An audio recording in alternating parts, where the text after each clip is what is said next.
This is Hannibal here from the HannibalTV.com, and I am with former TNA Impact Wrestling, Ring of Honor, New Japan Pro Wrestling, and WWE superstar, among other companies he's worked for, Mike Bennett, aka Mike Kanellis, right? Yes. If we could maybe forget about Mike Kanellis, that would be preferred. No, I'm just kidding. No, that is correct. Yes, that is. Uh, And now you're with the NWA United Wrestling Network. As far as, can you hear me? Sorry, it seems like you're freezing a bit.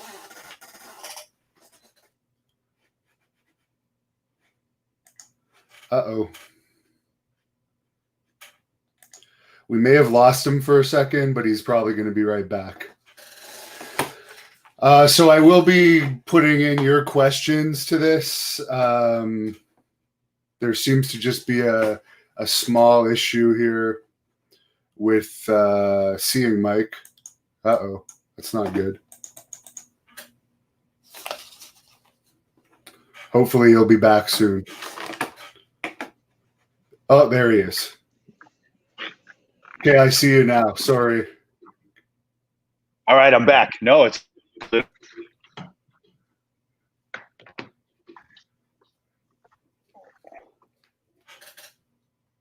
Everything good now? Yeah, I can hear you now. Okay, cool. I tried to move my forced you to location. get out I don't of know bed. if my Wi-Fi is. You did.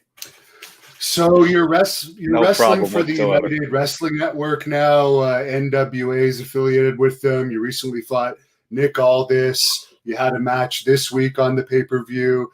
Next week, I understand you're fighting Davey Boy Smith Jr. Yeah, I actually think it's the week after that. Originally, it was supposed to be next week, but when I was there this past week, I think they moved it until November 3rd. But either way, it is Davey Boy Smith Jr. So how have you liked your experience so far with the United Wrestling Network? It seems to be getting some steam behind it now. Yeah, man, it's been really cool for me because I didn't know where I would go after WWE, and I didn't know who would be interested or what my path would be. And this has kind of given me a platform. It's kind of given me a place to go, a place to call my own, and a place to like show what I'm trying to prove and prove that I'm entirely different than what people have seen for the last 3 years. So between the match with Aldis and then last week, the match with, or this week, I should say, the weeks tend to mesh together after a while. But the match I just had with Kratos and then Davey Boy Smith Jr., it's given me a really decent platform and a really cool platform to try to show my abilities and show what I'm capable of. So it's been fun, and I feel truly blessed and humbled that this company has given me this opportunity, because nobody has to give me an opportunity, honestly. Now they're recording in the Hollywood area of California, from what I understand. Where are you based now? So I'm in Illinois. I'm like an hour outside of Chicago. So it's actually interesting. So because the times are crazy, and because of COVID, and because I have 2 kids, my schedule with UWN has literally been I fly in Tuesday, the day of the show, at like 7 or 8 in the morning. I get there at like 11 or 12. And because it's West Coast, I'm able to catch a red eye. So then I catch a red eye home that night, and I'm home by 5:30 the next morning. So then I can go and see my kids. So it's, again, that's another thing that's been really cool, is I've had this ability to go do this show, which is on the opposite side of the country of where I live, but I'm only gone for a day, and then I can see my kids again. So it's actually, this whole thing's worked out nice, and it's been a truly a really cool blessing for me. Now, I personally stopped watching WWE quite a while ago, but I did follow I heard about your struggles where you wanted out of your contract. They wouldn't let you out of the contract.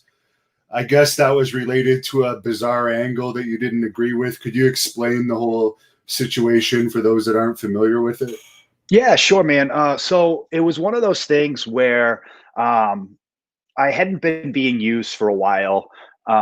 And I know a lot of people ask me all the time, why did you resign? Because I had asked for my release before I resigned. And I think that's a legitimate question. I think people are curious, like, why? Well, if you wanted your release before you resigned, why did you end up resigning? And it's complicated, I guess, in the sense that when you finally become a dad, everything is for your kids. Everything you do, you put your kids, you put your family before everything. So when WWE came to me with a new contract, I had never seen any kind of money like that before. I mean, I'm a small town kid. I grew up in a little town in Carver, Massachusetts, and you start to plan for your future.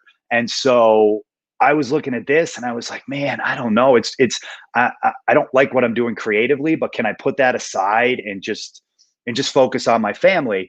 And so me and my wife talked about it, and that kind of seemed like the direction we were going to go. But then we started doing this angle where my wife was actually legitimately pregnant, and they wanted to use it in a storyline, which to me, personal storylines like that are fine if it benefits the person who's doing the storyline. So if they're going to take someone's drug addiction or take someone's real life personal matters and they're going to turn it into a storyline and someone agrees to it, I think that's fine as long as you benefit the person who is essentially giving up their personal life for this storyline. And we were constantly told time and time again that this storyline was going to turn into something positive for me and my wife, and told that it wasn't going to be used to embarrass us. We were told there was going to be an ending, there was going to be some sort of a payoff. And it was kind of, if people aren't familiar, it was a storyline of my wife was actually pregnant, and they wanted to do the story of like, oh, who's the dad? And my wife is going to continuously berate me and demean me and insult me. And eventually it was going to turn into this big baby face turn for me. But unfortunately, what that company does time and time again is they use these things to try to personally insult people and try to embarrass them. And unfortunately, I was a victim of that. And, I should have known. I shouldn't have been so naive. I should have saw the writing on the wall, because a lot of people did. And a lot of people told me about it. But when you're in the moment, you're just kind of going, and you kind of hope to see the best in people. But, unfortunately, that wasn't it. And so once the storyline kind of just ended and there was no payoff, and it just kind of sat there, and we both were like, well, now this just makes me look foolish. And now we kind of insulted my wife, and we insulted my unborn son. And now I'm just going to sit here and do nothing. That was just kind of it for me. And I was just like, I don't want to work here anymore, because I'm not happy. And I don't like how you treat people. You don't treat your employees right. I just eventually get to the point where humanity and decency becomes really important to you. And that company tends not to have that much humanity and decency. Do you think they offered you that deal to resign just to embarrass you? I think they offered me that deal so I wouldn't go to another company, honestly. I mean, and that's the fact. Like, I was told after I signed it that they were going to use me and they were going to do all these things with me. But hindsight's 2020, and looking back, they 100% just re-signed most guys, including myself, just so they wouldn't go to AEW, because that was that was their biggest fear. And they'll tell you it wasn't, and they'll tell you that they're not. Oh, I'm throwing my headphones around. They'll tell you that that they weren't signing guys and girls up to keep them from going to AEW, but everyone knew what the deal was. Would you ever have agreed to do an angle with your wife like they did with Rusev before they let him go? Now, absolutely not. Now that I've been through the fire and I know how this works, I don't think so, because I would say maybe for another company that I trust, because I think it's all kind of phony. It's make believe television, like whatever. It's like acting, but I don't trust that company. And I say maybe for another company, but knowing how other companies operate and having been to, I don't think there's another company around right now that would ever ask someone to do something like that. So for WWE, no, I don't think so. And for those that don't know, they actually didn't give you your release when I guess you asked for it privately a couple of times. It was in the Observer this week, actually, you talking about it. And then ultimately they ended up releasing you and your wife back in April, I think it was, as part of that mask release. So how were your feelings when that happened? I knew it was coming. I knew it was going to happen.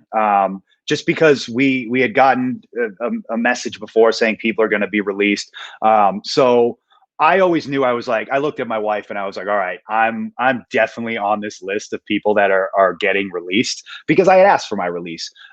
What bothered me was that they released her, because she didn't ask for her release. And time again, when I was going to management and I was talking to them, I made it perfectly clear. I was like, this is just me. We're two separate talents. And they understood that, and they told us that. And even when we re-signed, they said, we're making sure we're treating you as two separate talents. And again, maybe a lot of it's on me, and I was naive and gullible that I ever even believed them. But I like to see the best in people, and I like to believe that when people tell me something, it's the truth. That's just how I was raised.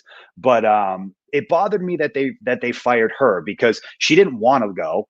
She had given the company almost 6 years before we were signed this second time, and then 3 years this second time that we were signed. So that's almost 10 years that she gave to this company. And for them to just be like, oh, we're going to release you in the middle of a pandemic, for her, when they didn't have to, it rubs me the wrong way. I'm one of these people that I'll sit there, and if people want to do things to me and make fun of me, insult me, treat me badly, I can take it. The minute you do something to my family, I can't sit back and take it. It hurts. And I know there's a lot of people out there like that, but you affect my kids, or you affect my wife, or anyone that's close to me, then it pisses me off. And I think there's a part of me that was like, I thought it was very cowardly for them to 8 months earlier to not release me when I could have gone and worked other places. But then in the middle of a pandemic, for them to be like, oh yeah, you can't work anywhere, so now we'll release you. I just think that's cowardly. I think I think you can see the forest for the trees. It's just gross to me. Now, how did you develop the relationship with Maria to begin with? Because as you talk, it's always difficult to have a relationship in the wrestling business. Were you hesitant to become serious with a female wrestler? Well, I mean, I wasn't hesitant, because I looked at her and I was like, oh my God, this girl's actually interested in someone like me.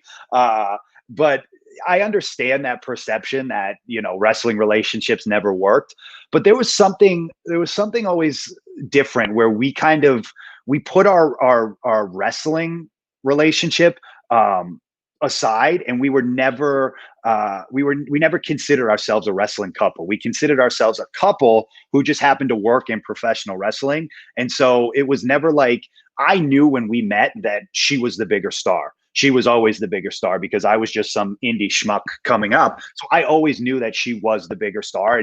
And I think our respect for each other and what we had done in the industry, and my respect for her and her respect for me, kind of helped us, because I knew that when we were at signings, people were going to want to meet her more than they were going to want to meet me. And I knew that in the airport, people were going to want to take pictures with her and not take pictures. Like I got that. I understood that. And it didn't hurt my feelings. And I think that actually helped. Like I wasn't jealous. I wasn't embarrassed.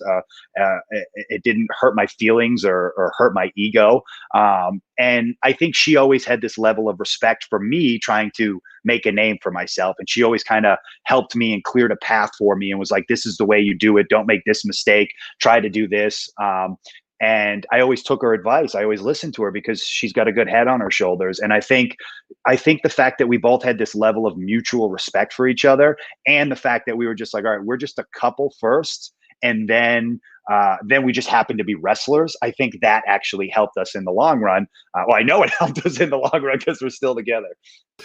Did you ever have any situations where like other wrestlers were maybe coming on to her before you got married, and some of the wrestlers may have been higher up on the card than you, and like you didn't know how to react? You know, honestly, that I understand that question, but that never actually took place. I feel like for the most part, because we spent most of our career together, like in New Japan and in Ring of Honor and in Impact, that we had a lot of respect in the locker room, and we respected everyone else, and everyone else respected us. And no one ever, everyone was just like, yeah, that's just Mike and Maria. Like everyone just knew. And it was just one of those like, yeah, that's it. And I think there was just such a level of respect for the two of us that never, no one ever really approached that or touched that. And I, I'm sure people might have thought it. I don't know. I don't try to get into people's thoughts, but it never took place. Okay, as I've seen it happen in wrestling with other females, so I guess you're lucky. Yeah. A fan on here, Hurricane Maverick, wants to know, how is it working for TNA compared to WWE? So TNA was great. I know there was always everyone's been public about the pay issues back when we were there, and that was what it was. But as far as creative and as far as the locker room, and I had the time of my life there, working for like Billy Corgan and John Gaborik. Like they trusted me. They trusted, especially when I was doing that angle with EC3. They trusted the two of us to go out there and just kind of do what we do, and they gave us very little guidelines. And I always appreciated that, because I feel like my work thrived and everyone else's work thrives when you're allowed to do your thing and be creative. At WWE, it's just like, this is how it is. You just, this is the script, this is the story, this is what Vince wants, and you can't go anywhere off of that. And don't even try, because if you try, you're in trouble. And so that's very difficult. And I've said this before, but like at WWE, you wrestle to impress Vince. Like it's an audience of one. Everything you do is to impress Vince. Every move you make, it's like, oh, Vince is really high on chin locks this week. He really wants to see a lot of chin locks. So some weeks you'll see a ton of chin locks because that's what Vince wants. Vince really likes it when you don't shout in your promos and you just talk. So for months on end, you'll see people just talking in their promos, or Vince really wants people to be like loud this week, so people are loud one week. It's an audience of one. No one's wrestling for the fans at WWE, where I feel like at Impact we're trying to put on the best product for the fans. At WWE, you're just trying to keep your job and impress, or not. I shouldn't say impress. You're trying to just not piss off the boss. So what would you have in retrospect? The job with the pay issues and the not great pay, or the security of WWE and the crazy boss? So since having both, I can 100% say that money does not buy you happiness. And I'm sorry that these things keep falling out. I just got them and I have no idea how to use them. It doesn't buy you happiness. And that was one of the reasons why I asked for my release. And because I initially took the money because I thought that would be best for my family. But then the anger and the animosity and the spite that started building up by going to work and bringing it home, I was like, this isn't good for my family. Me being upset all the time, that's not good for my kids. They don't need to see their dad like that all the time. So I would definitely take the job with the money issues, but the happiness and the creative freedom anytime. Because to me, I feel like you can keep working at it and eventually get to a place where you make that kind of money. But at WWE, it's, you eventually get cut off. That's it. If they don't see anything in you, you're just going to sit there until they fire you, and then your name value is kind of worthless at that point. And this Proxy RU has a question. Could a wrestler turn down a writer's idea or Vince's idea in WWE? And if they did turn it down, would they be punished? Yes, 100%. You can turn down whatever you want. I mean, I could have instantly told them I don't want to do this angle or this, but then you're not doing anything. You'll just be sitting there, and they won't formally tell you you're punished. They will just stop using you. And you'll hear it through the grapevine, because that's how it works. People will come up to you and be like, oh, boss is pissed that you said this, or boss is pissed that you did that. That's just, no one ever comes to you face to face like an actual human being or an adult and is like, oh, this is the issue, you should go talk to the boss about it. No, it's always like high school through the grapevine. Oh, so-and-so's mad at you, you should go. Like, it's always so lame. But yeah, you'll 100% be punished. Not formally, but yeah, you'll know that you're 100% punished. Now, what are some of the highlights of your New Japan career for those that don't know? And I was actually shocked when I was looking you up this week that they used Maria in New Japan too, because there's not a lot of American females used over there.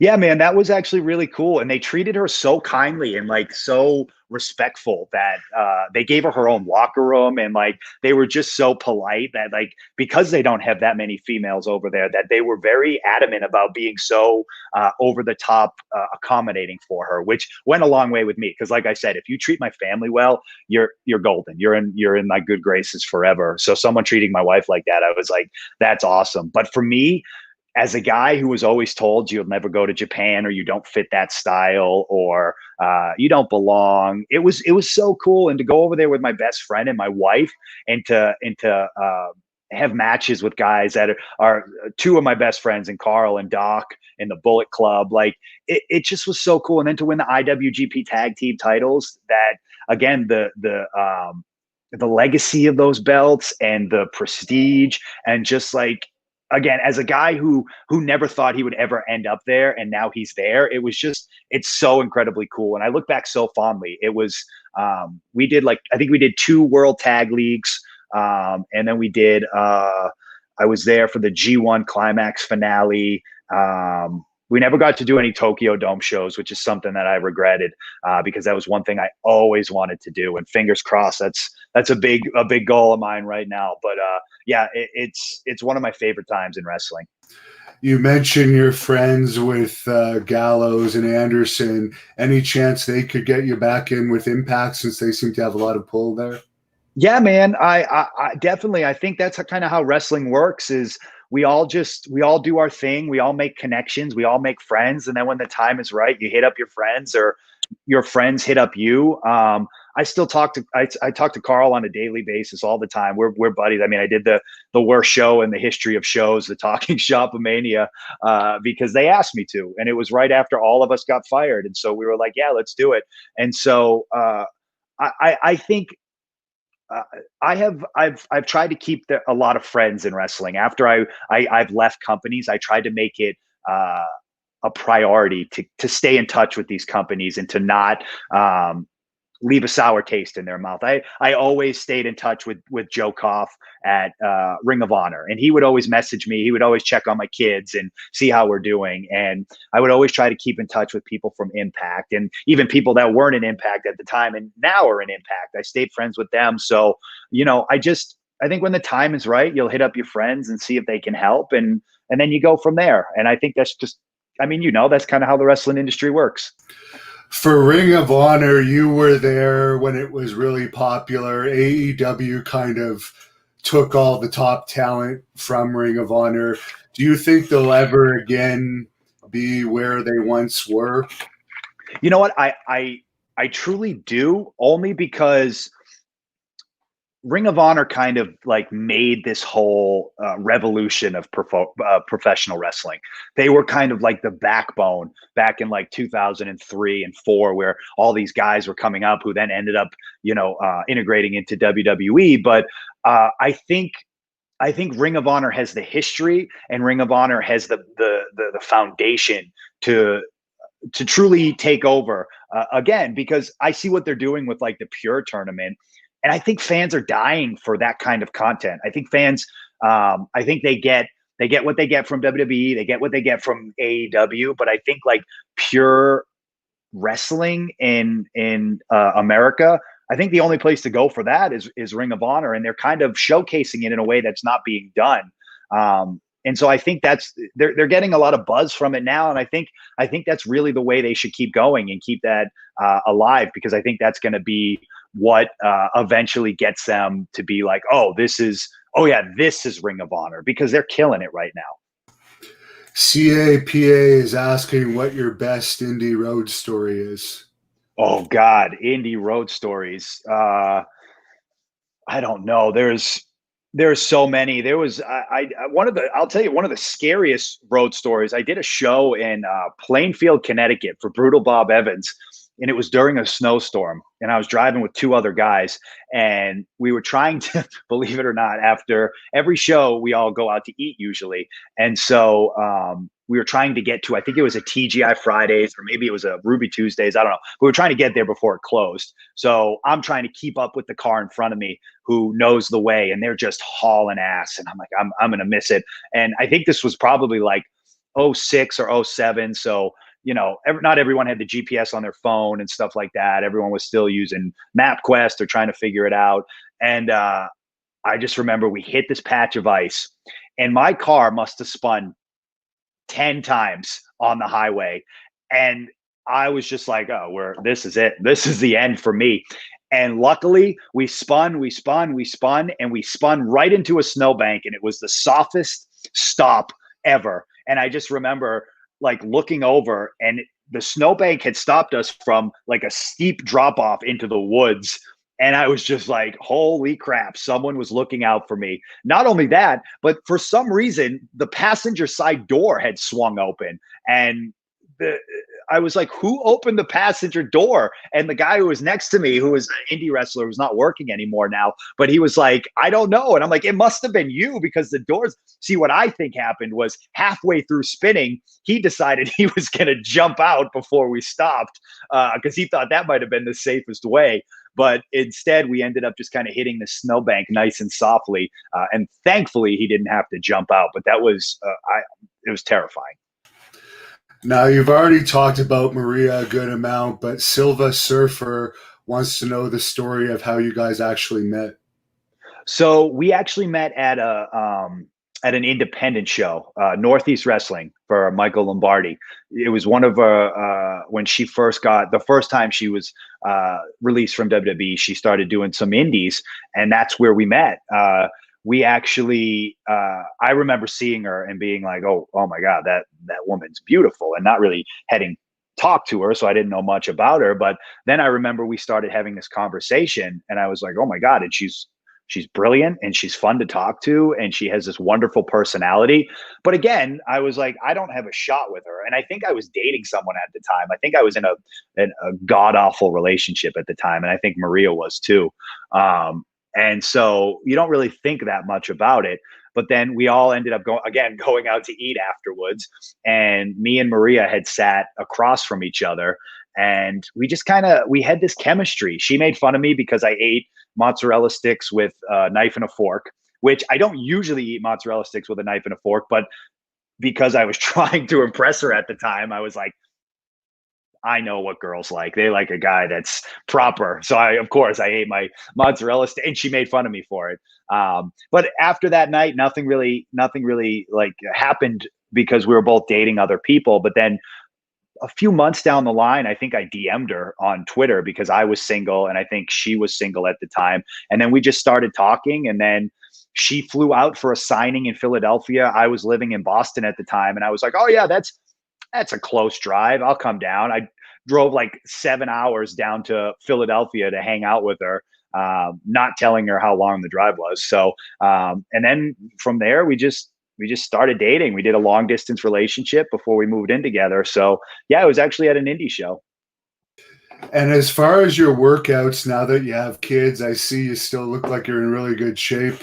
I'm sure your wife is too. How have your workouts changed over the years, now that you have all these family responsibilities? It's just a matter of trying to find balance, because we have a 2-year-old girl and we have an 8-month-old son, and they require a lot of our attention. And especially now with this virus, and still feeling kind of uncomfortable to send our 2-year-old back to daycare.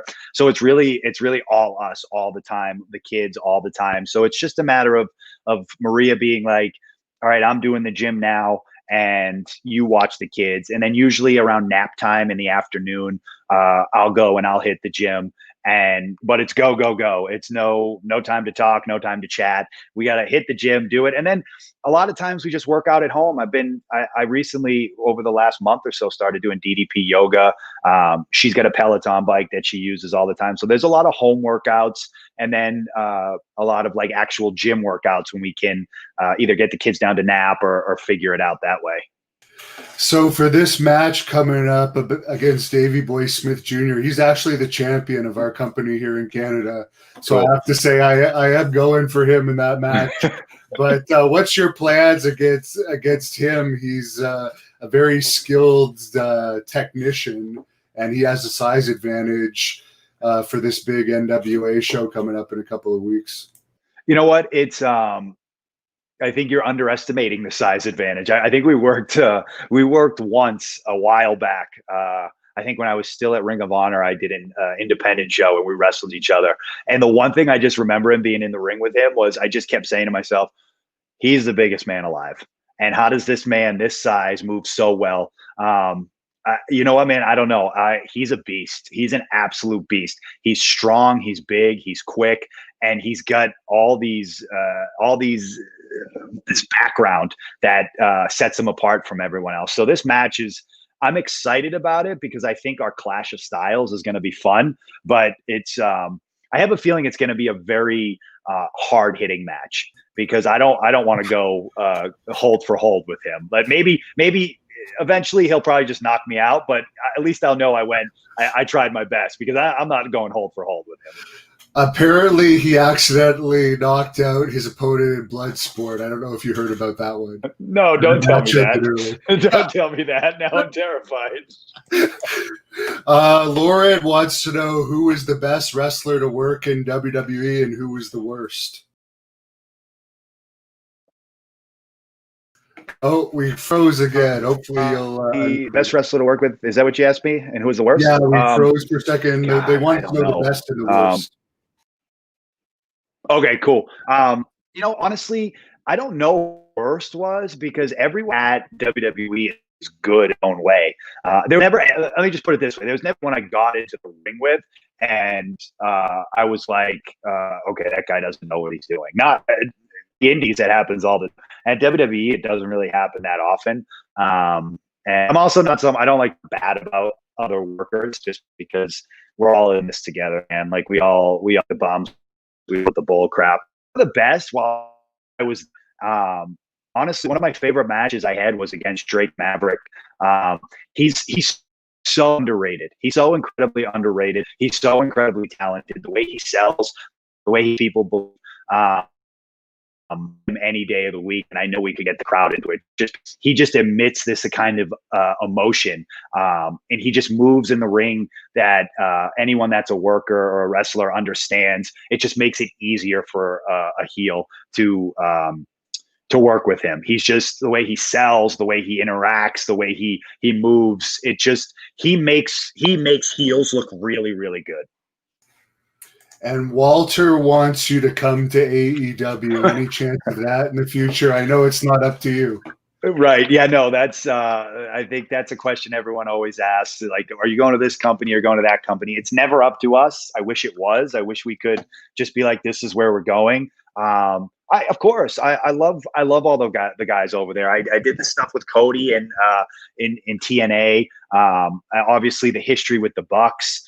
And it's just, I absolutely, I love what they're doing. To me, my main focus right now is to just have as many really, really good wrestling matches as I can, because I'm just trying to prove to people that what they saw on WWE TV for the last 3 years isn't actually who I am. So if that means I go there, if that means I go to Impact or Ring of Honor or New Japan or just keep doing the indies, then that's what it means. I just want to keep having, I've literally gone into every match. I think I've had 5 matches, maybe. I don't know. But I've gone into every match since my release as like, this is the most important match of your career, from Nick Aldis to Cheeseburger at Warrior Wrestling to Tom Lawler at Black Label Pro, and with my match with Kratos this past week. Like every match I've said, this is your WrestleMania match. This is your final battle match. This is your most important match that you're going to have. And that's what I want to keep doing. As far as WWE, you say that we never saw all that you had there. How choreographed are the TV matches? Are the agents pretty much going from A to Z through the matches there for you?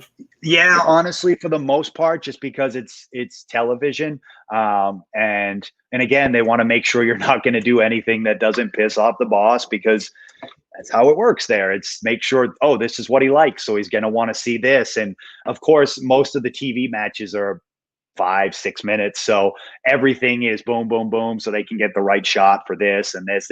There's very little room for creativity there. There's a fan on here that wants to know if you think Vince is the best heel ever, and if not, who is? He's definitely up there.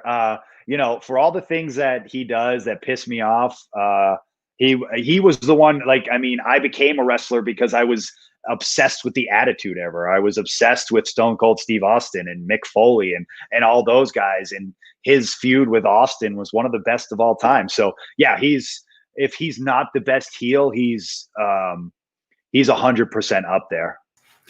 Donovan wants to know who is the one wrestler, past or present, who you would love to work a match with. It's Edge, hands down.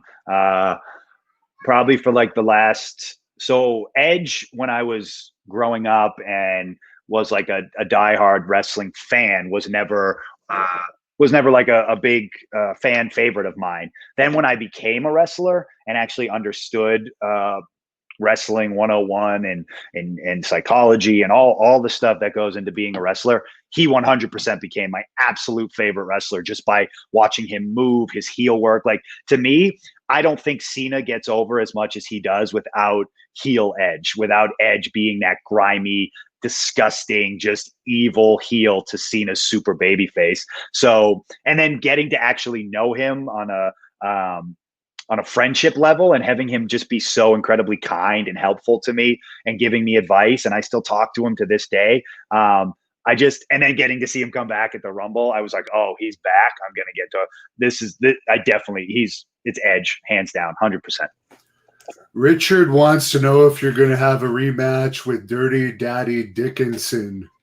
You know what? I hope so. Now that we're both in the brackets and, actually, the fact that we were both doing UWN, that was one of the matches that I was super hopeful that I would get to have. And now I'll just have to win my side of the bracket and he'll have to win his side of the bracket. But I am dying to work with Dickinson.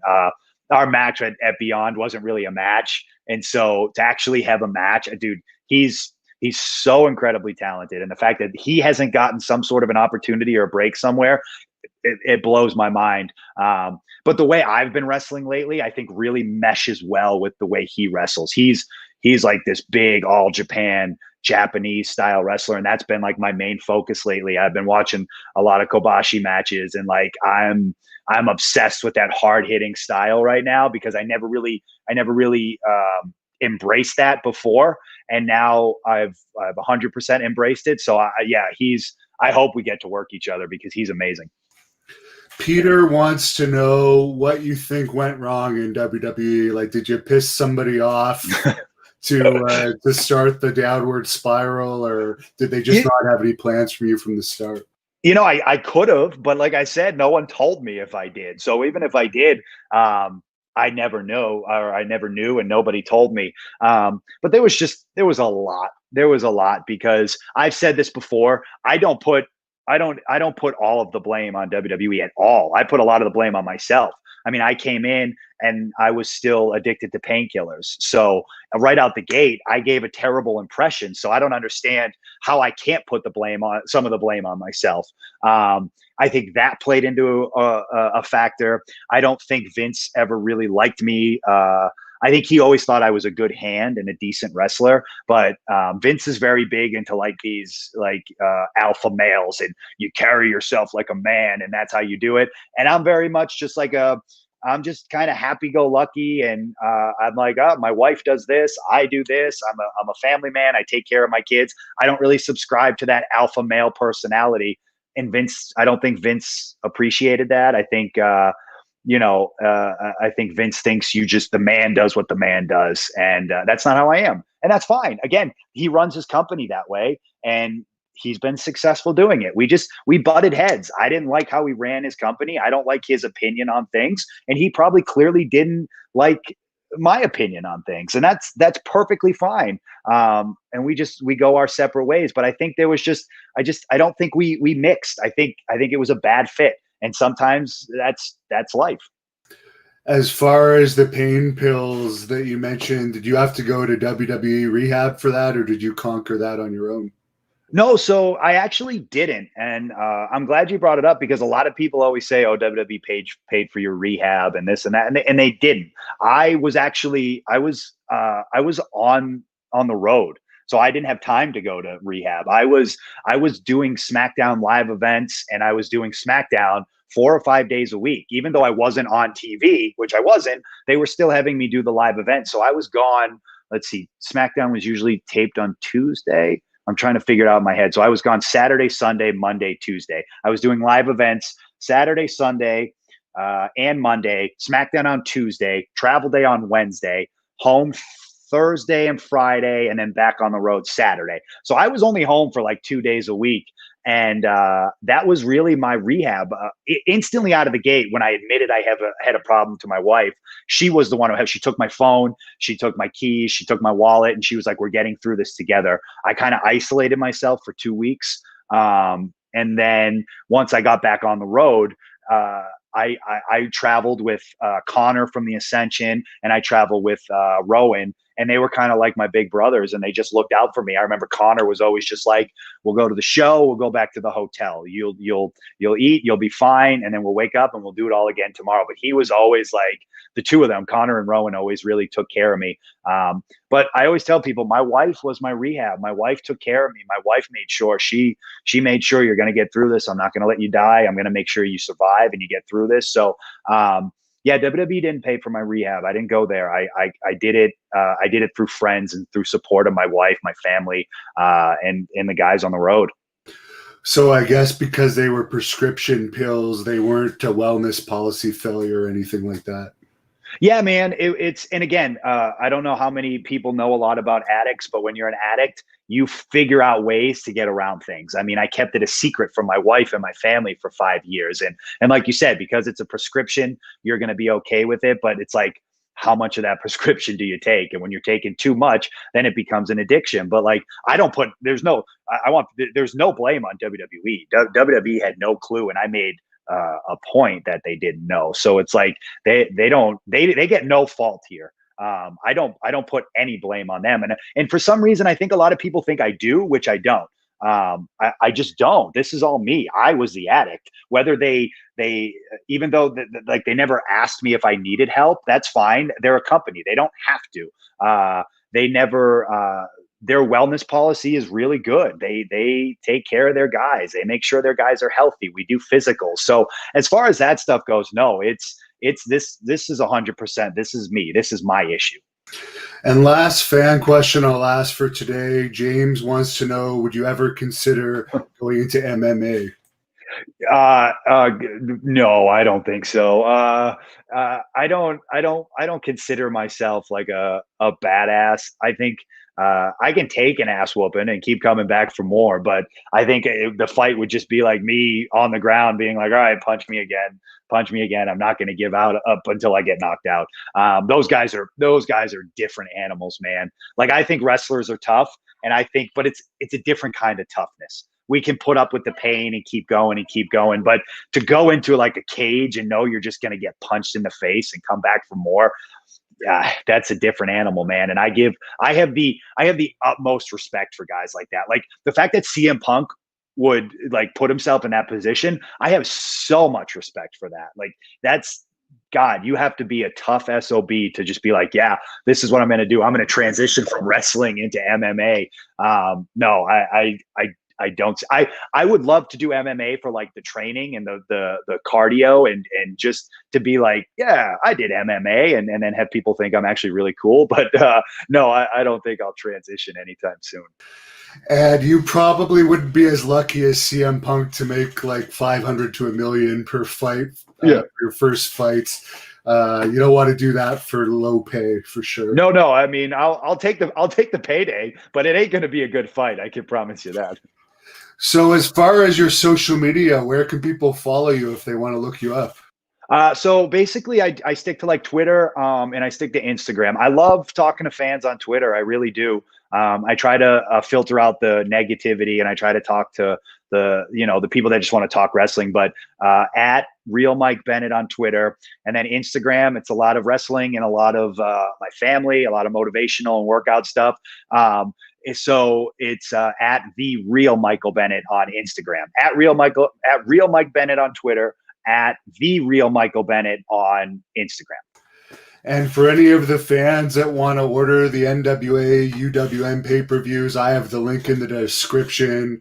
It's also on my website, thehannibaltv.com. They're only $7.99 for one show, or you can buy like 4 shows for $23.99, I think. So very good value. You've been impressed with them so far, I guess.